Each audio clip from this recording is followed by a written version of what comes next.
Hello, good morning. It's Thursday morning. It's 10 o'clock in the morning. Must be time for another teissTalk. I'm your host, Jeff White, for this session today. We are live every Thursday morning at 10, every Tuesday afternoon at 4. We discuss all of the key issues. We discuss SOX, we discuss diversity in hiring, we're discussing AI and cybersecurity next week, all the key topics. So please do stick us in your diary, make us your appointment to view Tuesday at 4.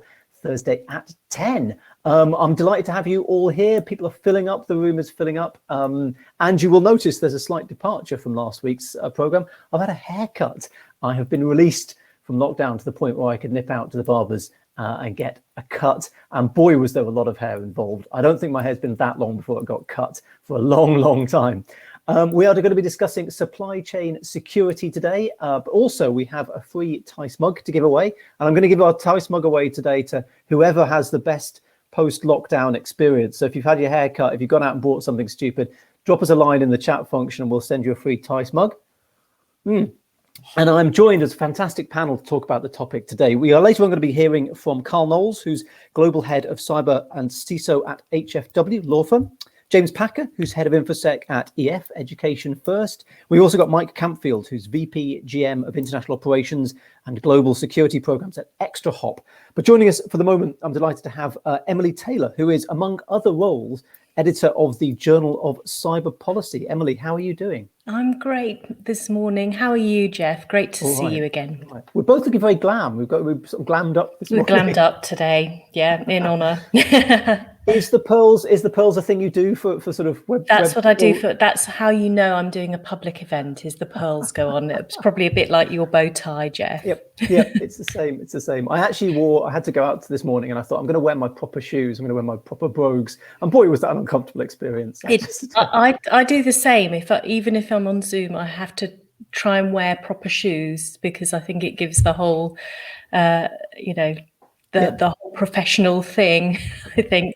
But I'm very disappointed to have missed the Teiss socks this time. So yes, well, sorry, another time perhaps. We've already got an entry from TC Gill for our lockdown experience. I've not worn pants for 5 months and got away with it. Well, thanks for sharing.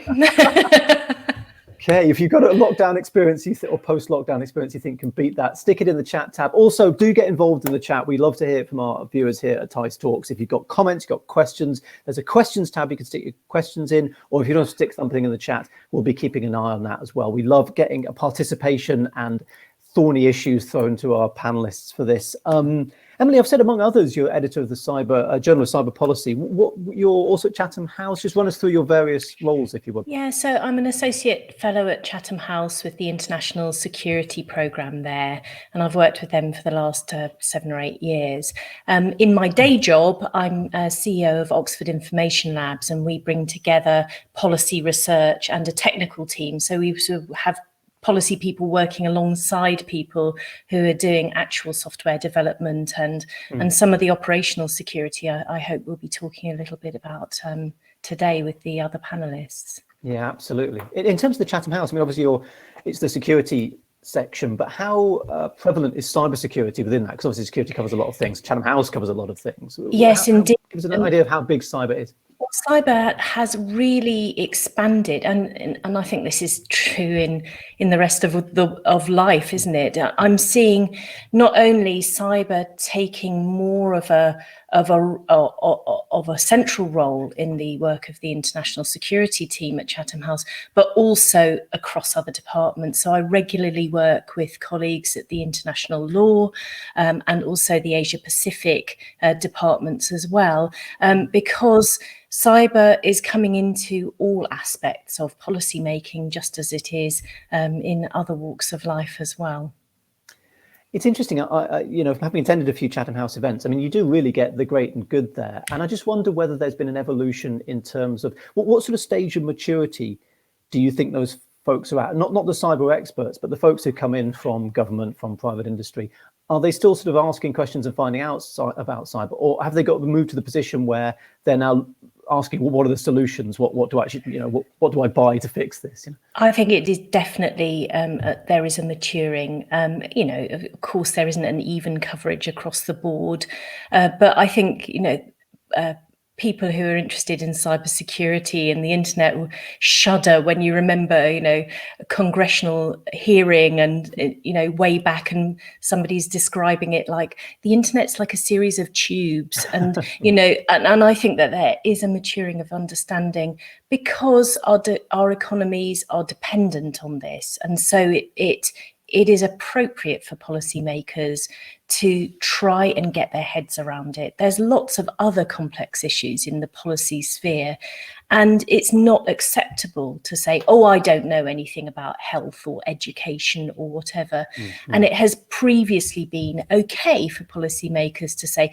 oh, I don't know anything about technology, as if that makes you more intelligent. It's not appropriate. And I've noticed that the questioning of committees such as the DCMS Committee on Fake News, their questioning of witnesses was really strong and showed a huge, I thought, a depth of knowledge, so they were either being briefed very well or they themselves were gaining that knowledge. And likewise, you know, on other committees, you do see a strong line of questioning which suggests that things are changing. Not there yet, though. Yeah, I think it's really interesting. I think the same thing has happened to a certain extent in newsrooms. There was a time when, you know, technology news was sort of almost regarded with a bit of a snigger of like, oh, what have the geeks got for us today? Yeah. What's the latest kit? Yeah. And that really changed. I mean, things like Cambridge Analytica and Edward Snowden really changed that to the point where people thought, well, we have to actually know about this, find out, because it is actually quite important. That's right. And I think also the pandemic is playing its part as well. And I'm sure you've been discussing and aware of this as well, that, you know, here we are, we would normally be sitting together, wouldn't we, Jeff? To have this sort of conversation. But we've all had to rely on technology to keep our professional and personal lives going in the pandemic. And I think it is often overlooked how much the internet has been there for us, and how the capacity, this really lightweight architecture that it was originally designed on has actually met the challenge of massively increased capacity, loads of increase in bandwidth with these very hungry video streaming and audio applications that we're all relying on. And, you know, of course, I don't know how many people are in your household. In my lockdown household, there's 7 people, and it's a kind of, you know, often it's like, sorry, there are too many people on your Netflix account to watch this movie. So, you know, and there's a lot of streaming going on, even from one household. But the internet has been there, and I think that its lightweight architecture has really shown its strength in the way that it's been able to adapt to demand. Indeed. We've got some interesting comments coming. Actually, TC Gill again has said, I agree. The only thing is the rate of change is mind-boggling. Politics needs to get more agile and iterative with security, which I think hopefully they're going to get. Rachel Hume also has come in with a post. This is actually, I think we've got an early winner for the mug here. This is Rachel's post-lockdown experience. Whilst everyone else went out to get a haircut, I rushed out to get my eyebrows done. The eyebrow technician, little out of practice, spilt developer for the dye into my eye. I have great eyebrows, but also an eye patch over one eye and a trip to the eye hospital. Rachel, I'm so sorry to hear that. I'm glad your eyebrows are looking better, but I hope the eye. Oh my goodness, Rachel, I feel your pain. That's Rachel, so awful for you. You win a Theis mug, so when you can see it, when your vision comes back in 50-50. Yeah, but So TC, I was just thinking about that comment from TC Gill. It's very, very true. And one of the, you know, there are always sort of good things and bad things. One of the bad things about politicians getting interested in technology is that, of course, we bring politics right into the deep layers of technology. And I think we're seeing this in the sort of supply chain reviews and also sort of at the very deep levels that used to be immune to politics and you could just get on with connecting people. And I think that, you know, if you come from a background of operational security, you know that networks generally can't be trusted. It's a poor approach to say, well, I trust this supplier or that network. Of course, there's degrees of everything, but if you start to say, well, because of our geopolitical posture, we can no longer have suppliers from one country or this particular supplier, you start to see the way that politics is infecting the deeper layers of the network. And sometimes that can itself cause operational security risks, in my opinion.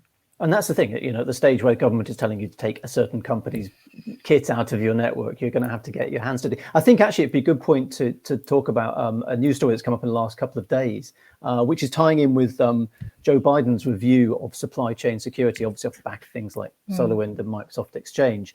This is news that the Biden administration has apparently subpoenaed a Chinese company, an as yet unnamed Chinese company, to appear before that review to look at supply chain security and to ask some questions, presumably, about their involvement in US customers' security, and particularly US government supply chain security. I was intrigued by this, Emily, because that's quite a. Look, who knows whether the Chinese companies are going to turn up merrily in Washington, but it's a bold statement, isn't it, to do this? Yes, and I think a lot of us have been waiting to see whether and how the attitude towards China would change with the new administration. Actually, talking to colleagues and friends in the US, there's quite a lot of bipartisan agreement that China poses an existential threat on technology. And I haven't been expecting a huge step change from the Biden administration. But what I hope for, and I think this article is hinting at, is a slightly more sober response, and more thoughtful, less zero-sum type of thing. But still, we're not seeing things like the sanctions on chips being reversed. We're not seeing a massive reversal of some of the very robust responses against China that we saw from the US. And in a way, I think that, while I remain hopeful that there'll be sort of a cooling of the temperature and a maturing of the relationship somewhat, my fear is that we will continue to have this sort of very geopolitical and tech nationalism, which ultimately I think will it's fundamentally a negative containment type of strategy towards China.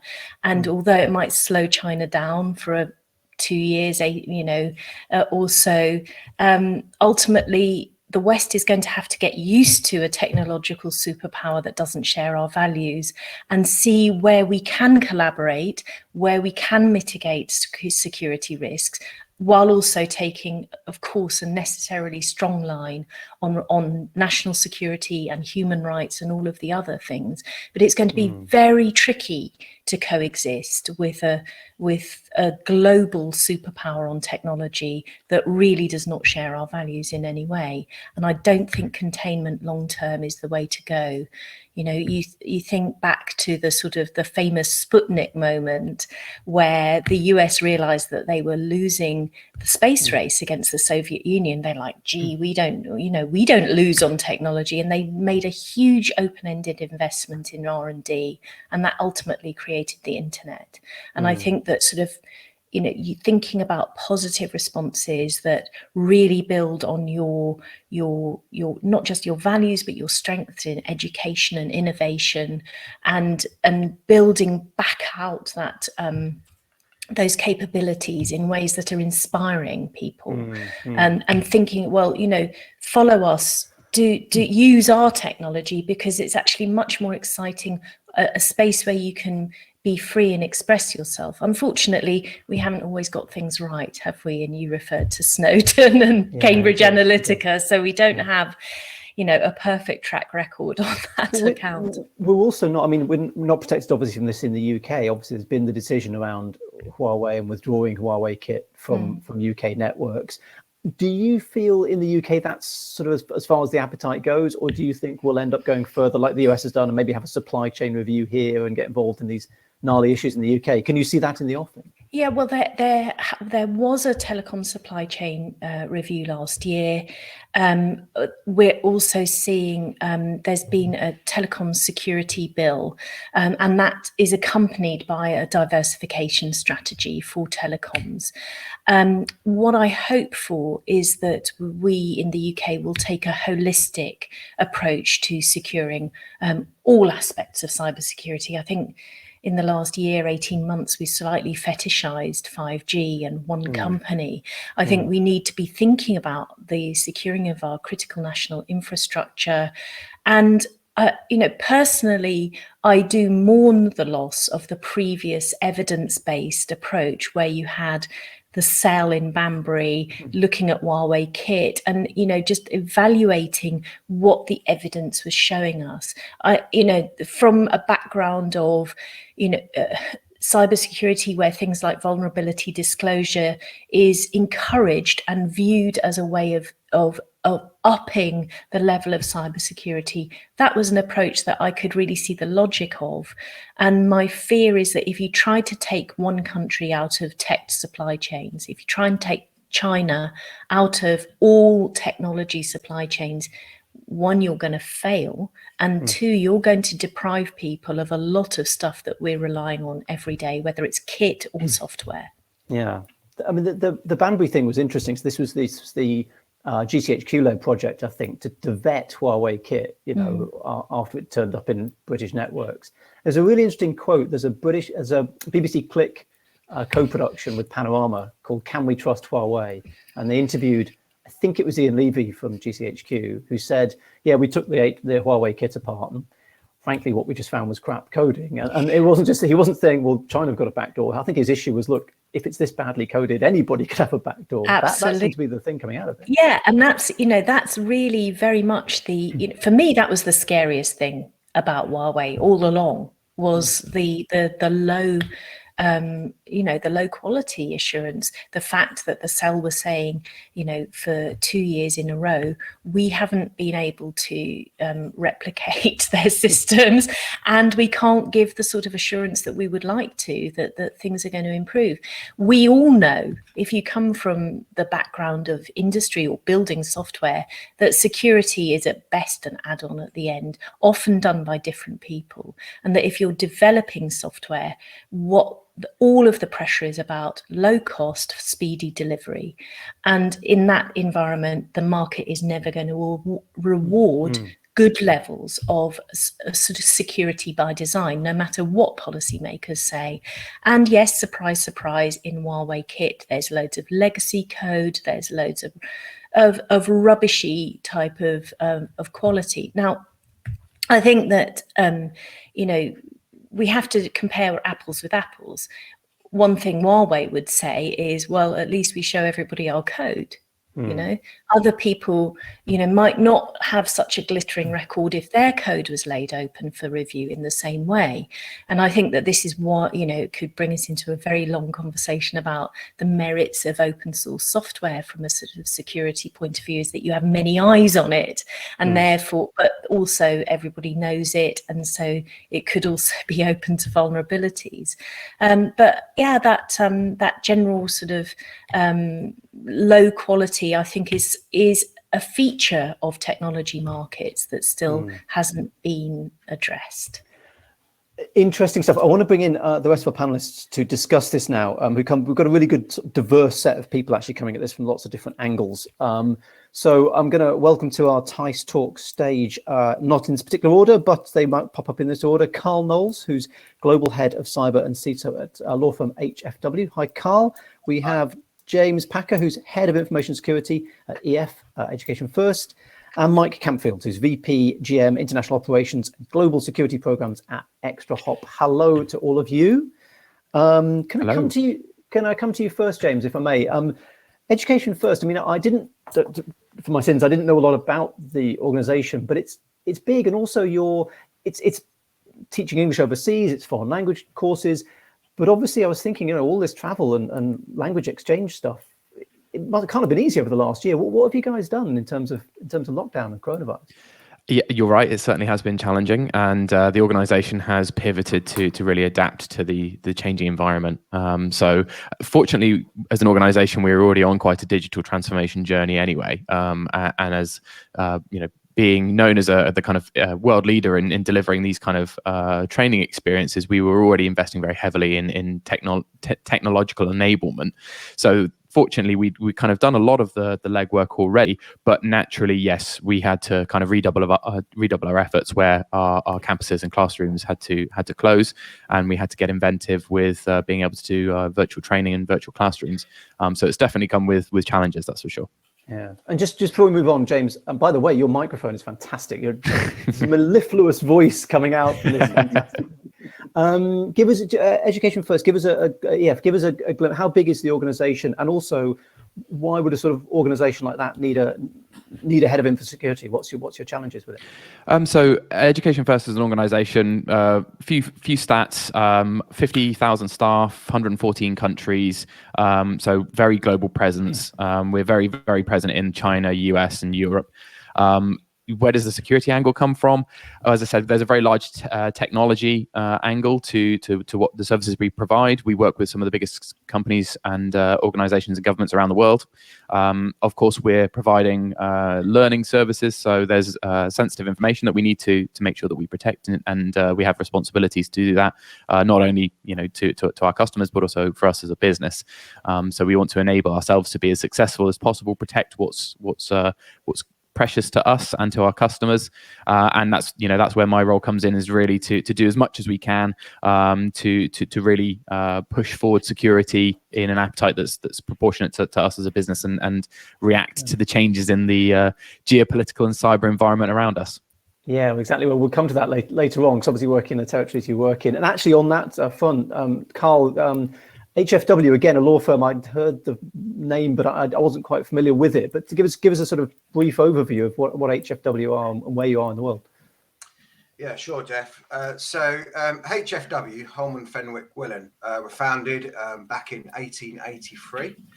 We are a global sector-focused law firm, and we provide services to a number of businesses in either aerospace, commodities, construction, energy and resources, insurance and reinsurance, and shipping.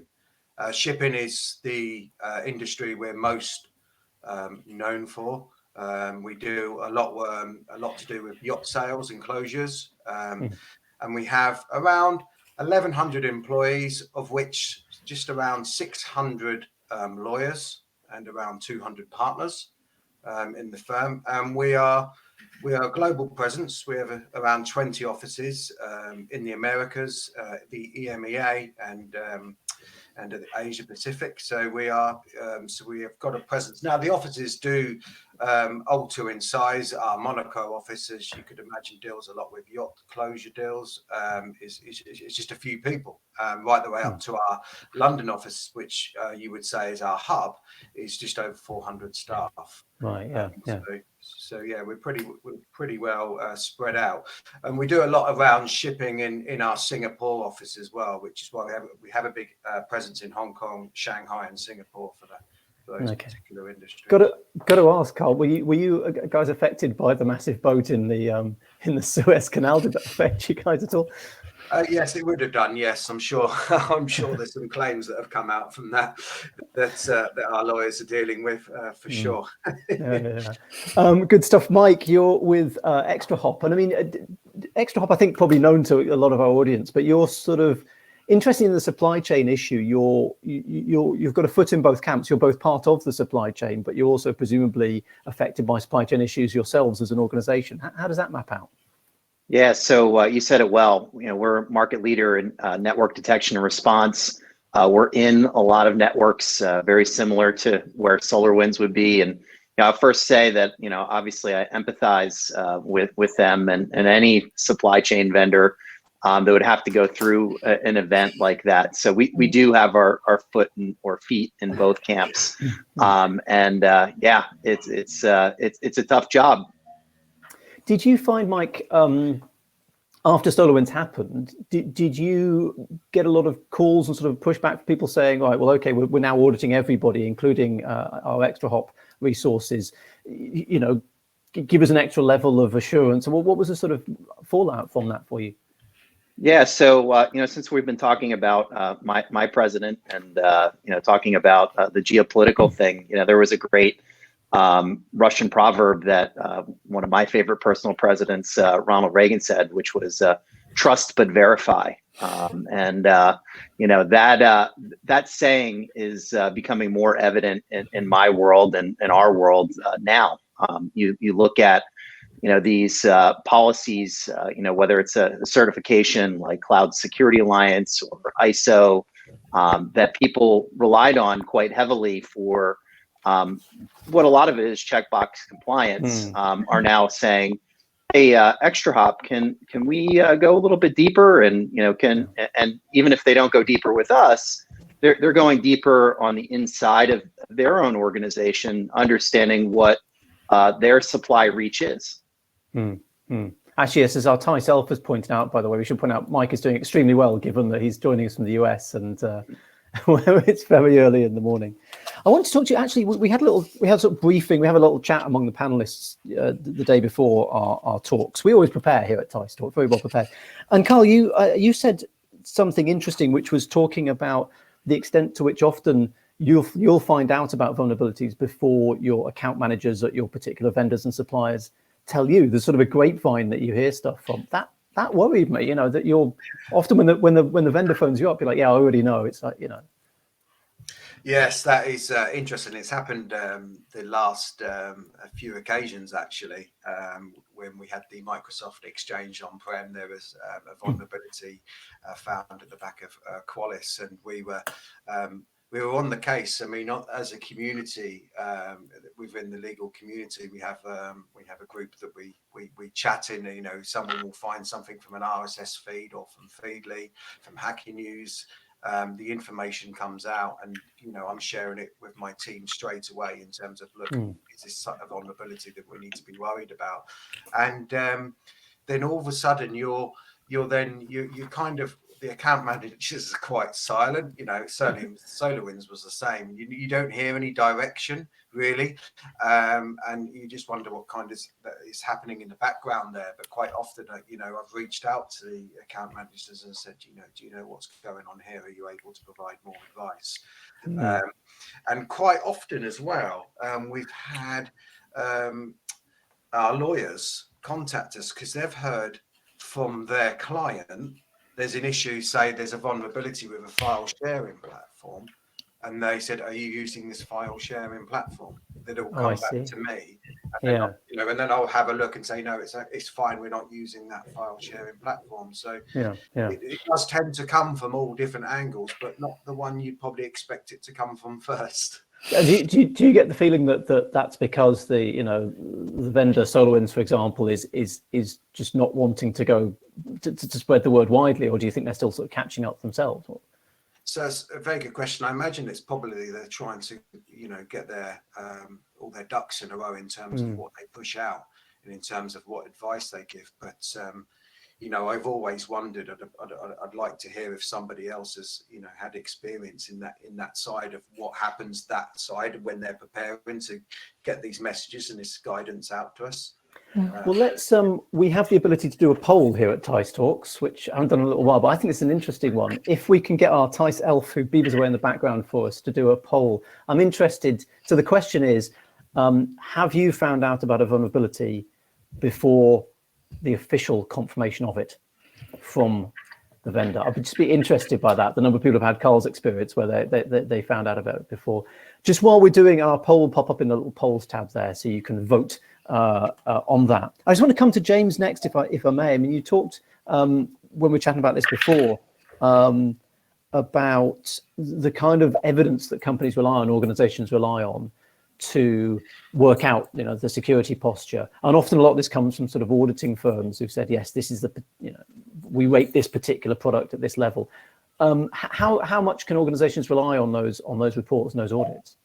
Well, I mean, I kind of take Mike's statement of trust but verify one step further to trust nothing, verify everything. So in reality, having been on that side of the fence where I'm involved in engagements conducting SOC audits and ISO audits, and I've seen that honestly there are pressures on both sides to deliver things just as much as an organization is trying to deliver technology and security at speed. Organizations are trying to audit security at speed, and it leads to issues, it leads to gaps. So I personally, when we do the due diligence in our organization, yes, a SOC report is great, an ISO report is great. It gives me in some cases a warm fuzzy feeling. In other cases, it gives me a flavor for what the journey, where they are on their journey. But in all reality, I get more assurance and target more how open an organization is in regards to the conversations about security. If you've come across a vendor that is willing to show you their pen test reports, they're willing to show you their dirty laundry, and beyond just here's a SOC report and let's tie it into a contract somehow.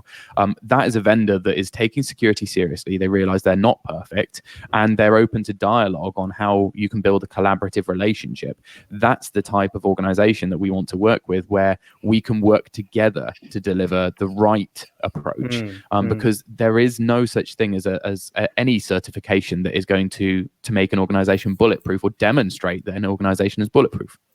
Carl, is that your experience as well? Do you go to people and say, no, I'm not taking the nicely packaged report you're giving me. I've got to get my hands dirty, and you've got to provide these. And also, then do they provide their pen test reports and so on? No, absolutely.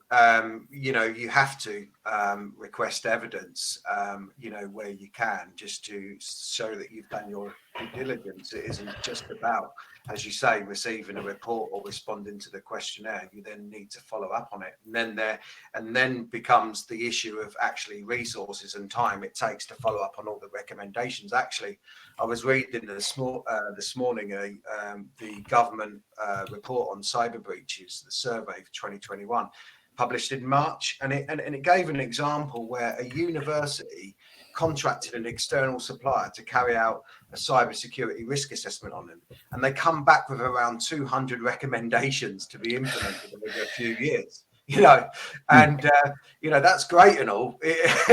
So, how do you then go ahead and get yourself up to speed and start to remediate?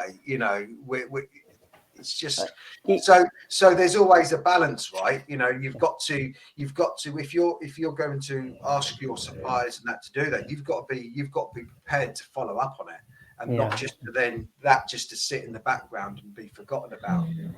That's it. I've done my thing. Interesting stuff. Thanks for that, Carl. I'm just going back to our poll. Pretty conclusive, actually. 71% say yes, they have found out about a vulnerability before official confirmation from a vendor, which doesn't speak well, does it, to the issue. There's a question come in from Tony, which I'm going to put up on the screen now, which I thought was just an interesting one. I think I'll start with James and Carl on this, but I'll come to the others. Is anyone running pen tests on their key suppliers? If so, does failure constitute a breach of contract, or do you help support the suppliers with their weaker security? James, can I ask you that? Is that something you've done? Absolutely. Yes, we do. Yes, and this is again a good sign of a good supplier, where they are willing to let you pen test them. Often it's the case that organizations tend to not agree to a customer allowing a pen test because they don't have the right segmentation in place to stop you negatively impacting other customers, and they don't have confidence in those levels of controls. When you've got an organization that's willing to let that happen, that's a very, very good sign. I can't say that we do it for every single provider, because a lot of providers will say no, and it will constitute a breach of their T's and C's or an MSA by doing so. If we pen test one of our suppliers and we find issues, again, it's collaboration. We don't throw the book at them. We want, they're delivering services to us. We want that service to be secure. We're going to give them that information as quickly as we can and work with them to get it resolved in a timely fashion. So no, we won't throw the book at them. We'll work with them to get it resolved in the right way. Can I come to Mike on this then? Mike, is this something that people do to extra hop, and how kindly do you take to it? Somebody says, look, pen tested you. Yeah, It's a great question. A lot of our vendor or a lot of our customers have come to us not only from a technology perspective, but they're getting audited from third parties. We do a lot with financial services, and they'll go through a PCI audit, and they'll look at the way we connect into their enterprise for our threat feed updates, or any way our software works, and they'll first ask us questions before they take technology attack from it. And depending on our answers, they may want to go deeper than that. And we're absolutely open to having these discussions. And sometimes we have a legal firm on here. We have to get somebody in the middle to say, hey, this is our point of view. We believe that we comply and we're doing well here. But there is a dialogue. It's the bottom line. You have to be an equal partner and take responsibility to work on upping your game, because security's job is honestly never done. And we have to continually, really check ourselves and make sure that we're doing everything that we can to protect our customers. Mike, in your experience, has there been an instance where somebody's come back and said, "Look, we've run the numbers on Extra Hop, and we can't, we've got issues here. We can't go on," or generally does it go well? Honestly, we have not had anybody back out for those reasons. I think people, as was said, if you have a good faith approach, you will be respected for that. There are definitely vendors out there that will say, you know what, you're right. I'm sorry, you're wrong. I'm right, and we're not going to work with you. That isn't our ethos at Extra Hop, but I know everybody's different out there, and that's why we haven't had that issue. Emily, can I come to you on this? Because obviously it was interesting as we're now talking about things like SolarWinds and Microsoft and so on. We started off talking about what you might call hostile or sort of foreign supply chain stuff. It's interesting in that the threat from supply chain that we might have looked at as being, well, them over there, now is companies very close to us, companies in the same country. That there's a whole extra dimension to that. Yeah, there is it's a real fascinating discussion about the pen testing, and we've had one client want to pen test our software actually, and I think that the comments that Mike and the others made about the necessity for good faith all round, because when you do that, you're laying yourself open, and it's really important, as James said, that there's a dialogue, that there's a recognition that there's always going to be stuff to learn as a result of the pen test, but overall it should be a very positive experience. And yes, Jeff, to your question, we started thinking very much about that kind of tech nationalism, don't use this supplier because they are of a certain country. Now, SolarWinds and Microsoft, who've both unfortunately been subjected to very large cyber attacks, would have flown through any trusted supplier based on nationality test. And often as well, I think that, a lot of my colleagues at Chatham House in the international security team are looking at cybersecurity of critical national infrastructure, the big ticket stuff like civil nuclear, for example, also satellites, and they've done some really fascinating work on that.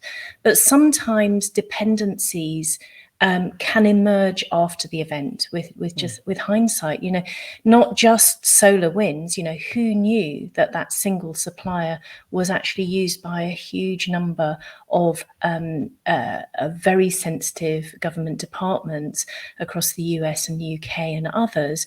Well, it's obvious with hindsight, but probably not known or thought about in advance. And likewise, there was an attack a few years ago on Eurofins, which did some very important forensic analysis, and that kind of took out forensic capability for up to 6 weeks in the UK. And so those dependencies can emerge after the event. And I think that the approach that I hope we can move towards is one of resilience. Like, bad stuff happens, there's no such thing as 100% secure. I really enjoyed that sort of discussion about the merits or not of certification. To my mind, they're not the best, but there's something. They show that the organization is at least directing its mind and resources to thinking about how to explain its attitude on cybersecurity, if nothing else. So lots to unpack there.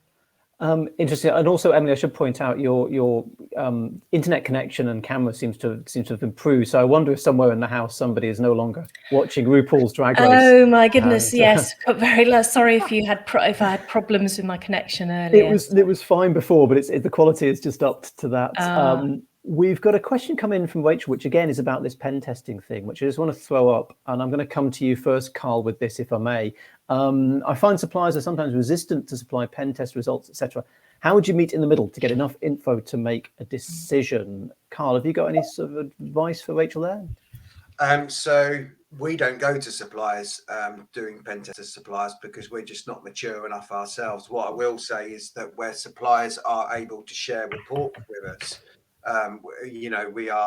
we will go for it with them. But one thing we've got to remember ourselves is and this is the difficulty, is us driving them higher than what perhaps we are. So because we're not super mature ourselves because of the size of our organization, the size of the risk legal team and the cyber team, it's very difficult for us then to go to the suppliers to say, actually, you need to be at this level, which is above us. So we're almost operating at the same level because, again, coming back to resources, we just don't have the people in place to actually go in and really review it to that detail. Yeah, interesting. James, have you got any thoughts for Rachel there in terms of how to manage that potentially awkward conversation? Yeah, I think it's about a trade-off. Resource is an important point, as Carl mentioned, not just from the organization who's asking the questions, but it's the organization who's answering them. The reason why a lot of these organizations pursue certifications is because it's a really scalable way of being able to answer questions on security. They don't have teams of security people sitting around answering questions. They have teams of security people sitting around looking at the security of their systems, which is the right thing to do. So it's about making a trade-off. If you're going to give me a copy of this pen test result, you as a vendor, you're expecting that I'm going to have X amount of questions in return about, have you remediated this vulnerability? How have you fixed that one, et cetera, et cetera. There's going to be a resource associated with doing that. How can you trade that off in a different way? So as an organization, you may, you'd say, okay, if you supply us with copies of your pen tests on an annual basis and we'll work together to review the reports, and under NDA, of course, we'll work through that to the level that we're comfortable. In return, we're happy to, potentially look at some of the some changes to some of our other SLAs that could ease your resource in another way, or look at the way that you're delivering the service in a different context to balance out that resource requirement to meet that. Because again, these organizations, they're trying to balance the getting the security right and giving customers the information they need with not maintaining security teams that are just question masters. Yeah, interesting. Mike, I want to come to you on this as well. In terms of all of this, obviously, there's going to be increasing pressure on supply chains. Do you see anything in the offing in terms of sort of structural or regulatory changes around this, or do you think we just keep going how we are, trying to get a better fix on things? Can you see something big or some big change coming up in the future? So I've already felt the pressure to change, and that wasn't driven by policy. Certainly, we just saw this in the beginning where we had the BBC article talking about Biden looking at China. I for sure think that this will have a ripple effect there. But if I may change the comment or question and come back and build on what was said, I think security has changed dramatically, both for the vendors and for the end user. And it's gone from a prevention mindset to a reaction mindset, or how do you respond in the inevitability of being breached. And, when you look at everything that we spoke about today, it's about, what did you do to prevent the breach? And I think that's a fallible mindset at this point. You should be asking your vendor, when you get breached, not if you get breached, what are you going to do? We talked about disclosure. That's certainly one of those things. but also, how can you contain it? What is your way to monitor and respond, and be able to understand the blast radius? Did it affect one customer, 100 customers? When I worked for a very prominent incident response company, we would go to top 5 financial institutions and ask them to look for 1 or 2 things, and it would literally take them months to do that. In fact, there was a new report done that just came out yesterday from FireEye. They call it the M-Trends report, and they talked about dwell time going up in Europe and the UK, and that's never an indicator that you want to see.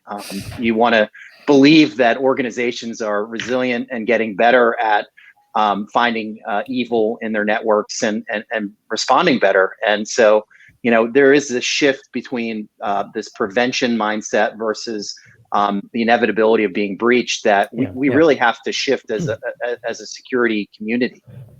Mike, thanks for that. Yeah, there's our teissTalk has been very busy today. There's a link there to that M-Trends FireEye report, which, by the way, if you're reading through it and you're thinking, when are they going to talk about the whole thing about that they spotted with the nation state stuff? It's all the way at the end of the report. It's like they've saved it, so you have to read the whole damn thing to get to the juicy stuff at the end.